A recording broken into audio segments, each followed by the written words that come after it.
ढोकळा बनवताना या टिप्स लक्षात ठेवा. रिझल्ट एकदम परफेक्ट, एकदम मार्केट सारखा परफेक्ट ढोकळा बनवण्यासाठी या काही खास टिप्स आणि ट्रिक्स नक्की वापरून बघा. पिठाची तयारी.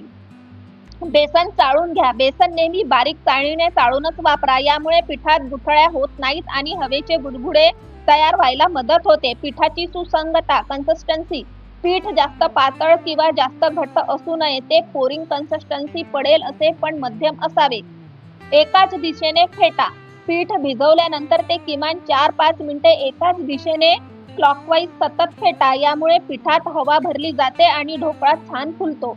इनो किंवा बेकिंग सोडा वापरताना शेवटी घाला. इनो किंवा बेकिंग सोडा सर्वात शेवटी, जेव्हा तुमचे स्टीमर पूर्ण उकळलेले असेल आणि भांड्याला तेल लावून तयार असेल तेव्हाच घाला. सक्रिय ॲक्टिवेट करा. इनो किंवा सोड्यावर 1 चमचा पाणी किंवा लिंबाचा रस टाका, ज्यामुळे तो लगेच ॲक्टिवेट होईल. जास्त फेटू नका. इनो घातल्यानंतर पीठ फक्त हलक्या हाताने 5 ते 10 सेकंद मिक्स करा. जास्त फेटल्यास तयार झालेली हवा निघून जाईल आणि ढोकळा फुलणार नाही.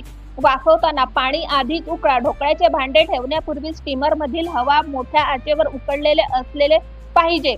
फ्लेम. ढोकळा नेहमी मध्यम ते मोठ्या आचेवर 15 ते 20 मिनिटे वाफवून घ्या. झाकण वारंवार उघडू नका. पहिल्या 10-12 मिनिटात स्टीमरचे झाकण अजिबात उघडू नका. वाफ बाहेर गेल्यावर ढोकळा मध्येच बसू शकतो. झाकणावर कापड बांधा. झाकणाच्या आतल्या बाजूला येणारे वाफेचे थेंब ढोकळ्यावर पडू नये म्हणून झाकणाला सुती कापड गुंडाळा. फोडणी आणि रसरशीतपणा. थंड झाल्यावर कापा. ढोकळा वाफवून झाल्यावर 5-10 मिनिटांनी थंड होऊ द्या, मगच वड्या पाडा.